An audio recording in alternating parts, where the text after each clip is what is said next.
Hello, welcome back to Journal Entries. I've been talking a lot about how moms, especially goal oriented, potentially type A working moms, don't need to go after balance. What we actually need is to feel inner peace. We need to feel inner peace when we are at work and feel productive and pride and confident and enjoy what we're doing at work. And then when we come home, we want to feel inner peace when we are with our kids, when we are cooking dinner, when we are doing bath time and bedtime routines. It's when we try to balance all of these things and prioritize all of them in the same capacity that we burn out. Ever since talking about this, though, it's been weighing heavy on me because in my head, I'm wondering if there are listeners out there that are thinking, wow, Sam must be so peaceful and just float through her days, especially as a single mom. It can be overwhelming. It can be overstimulating, and it is.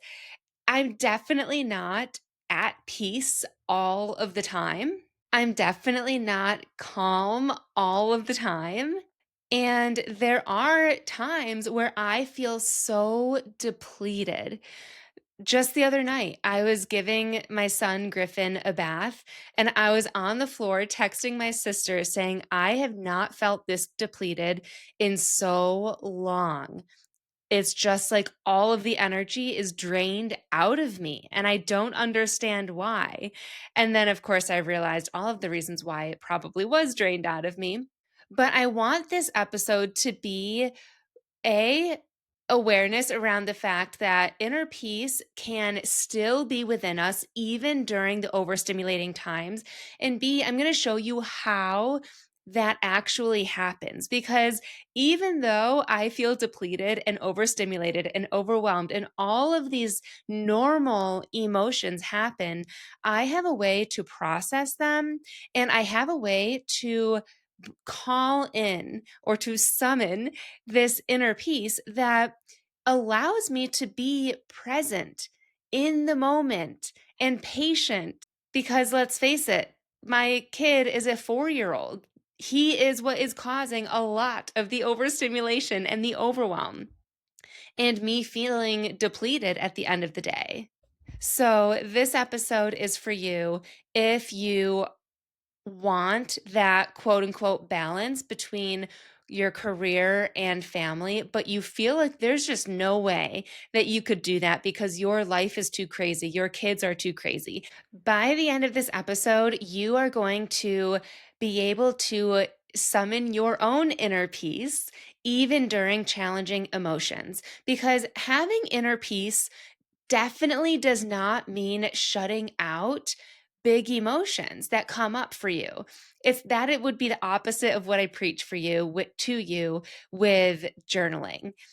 Kids will be kids, work will be work, and you are not this emotionless woman when frustrating things happen. You are allowed to feel overwhelmed. You are allowed to feel angry and frustrated and whatever emotions that you have. Inner peace is about getting your nervous system back to normal when it gets thrown off faster than when you're dysregulated or out of balance or overstimulated.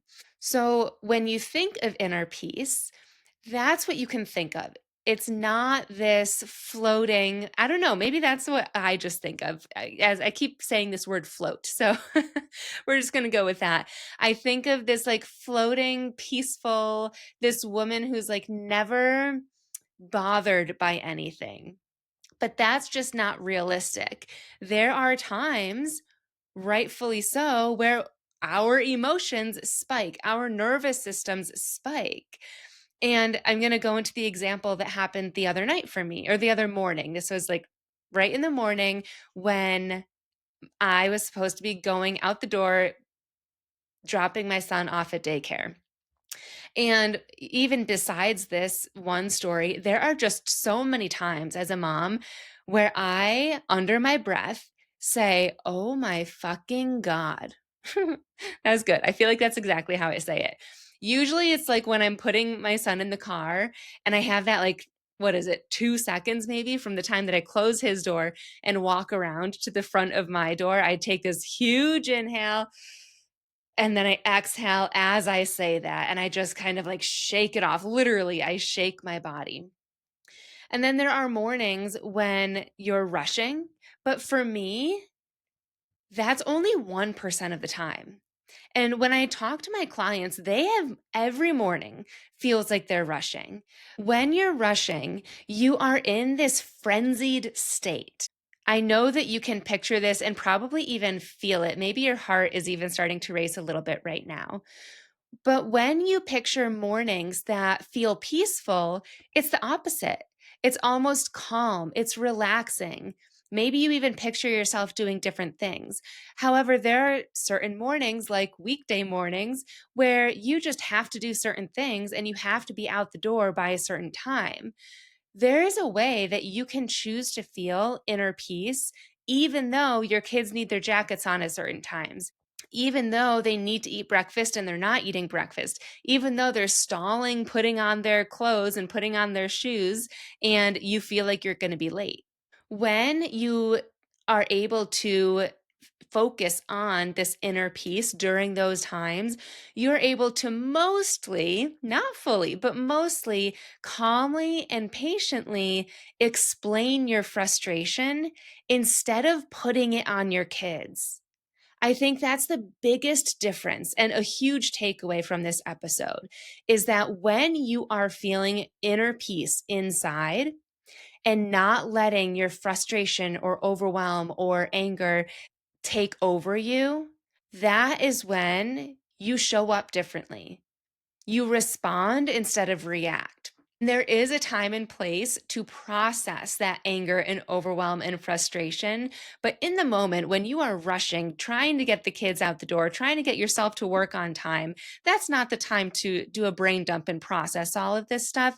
This is the time to take a deep breath, focus on how it is that you want to feel. And again, when you can channel that peaceful feeling, you show up differently. You won't yell at your kids to get their jackets on.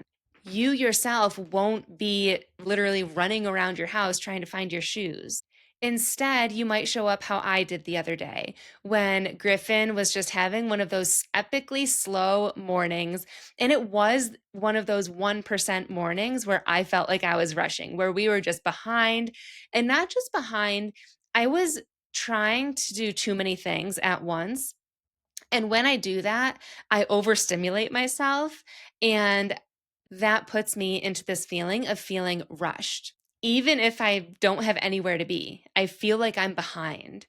So I recognized this. I knew that I did that to myself. And I took a deep breath when Griffin was still not getting dressed. And Griffin noticed that I was frustrated and he called me out on it. He said, "Stop being frustrated." And he was starting to get upset. And I knew that this was about to spiral downhill quickly. So when he said, "Stop being frustrated," I took a deep breath and I calmly stated, "I am frustrated. I'm frustrated because I waited too long to get dressed myself. You can either wear your pajamas to school or wear this outfit that I picked out for you." And so I owned that I waited too long to get dressed, which is true. That was true in the moment. And then instead of putting anything back on him, I just gave him the two options that he could do.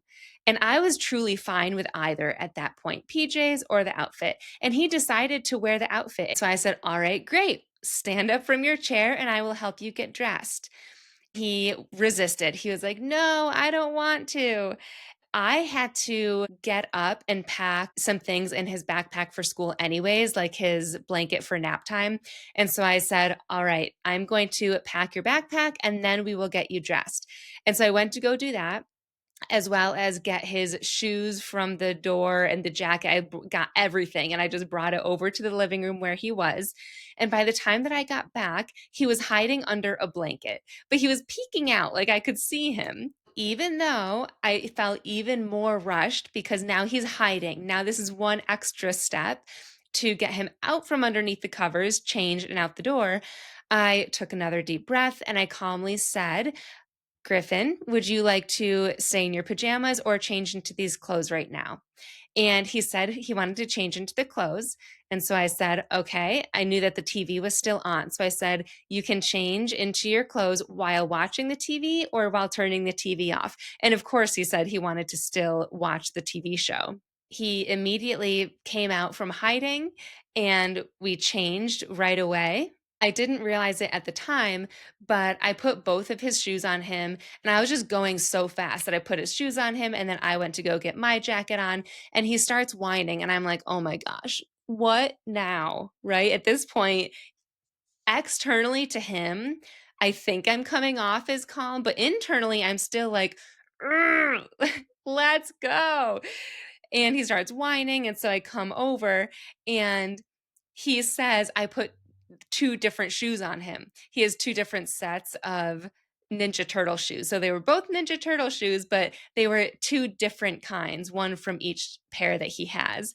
And I was present enough and calm enough to laugh and to use that as a moment to not feel even more frustrated, to not feel like, fine, let's go get your other shoe. Where is your other shoe? Like that could have been a whole other spiral. But channeling that piece and owning my frustration earlier in this whole spiral of him getting changed allowed me to not race around for the other shoe. I had a genuine moment of laughter with him. We both giggled about him wearing different shoes. And then I calmly went over and found the other one. We put on his shoes, we got his jacket on, and then we left. We weren't even that late. This was just one of those mornings that I was frustrated. I felt like I was rushing. I had a million things on my mind. And that's just so common for women. Feeling inner peace on a consistent basis is not about eliminating all of those other very normal feelings.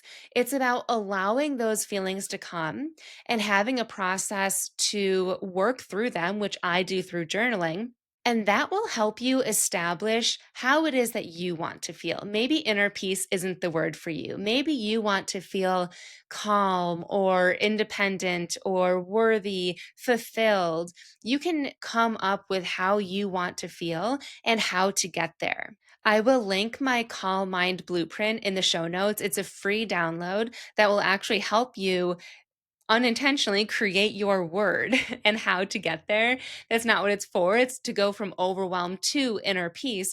But the prompts that are in there, there's 5 different prompts, and it will guide you to what you want and the direction to get there. But once you achieve that, there will still be those overstimulating and overwhelming moments. And it's not about pushing those away. It's not about never saying, oh my fucking God, underneath your breath. And like, do you ever clench your hands being like, "Ugh," or like go into the other room and just take a few deep breaths for yourself while your kid is screaming in the other room because they want you right by their side?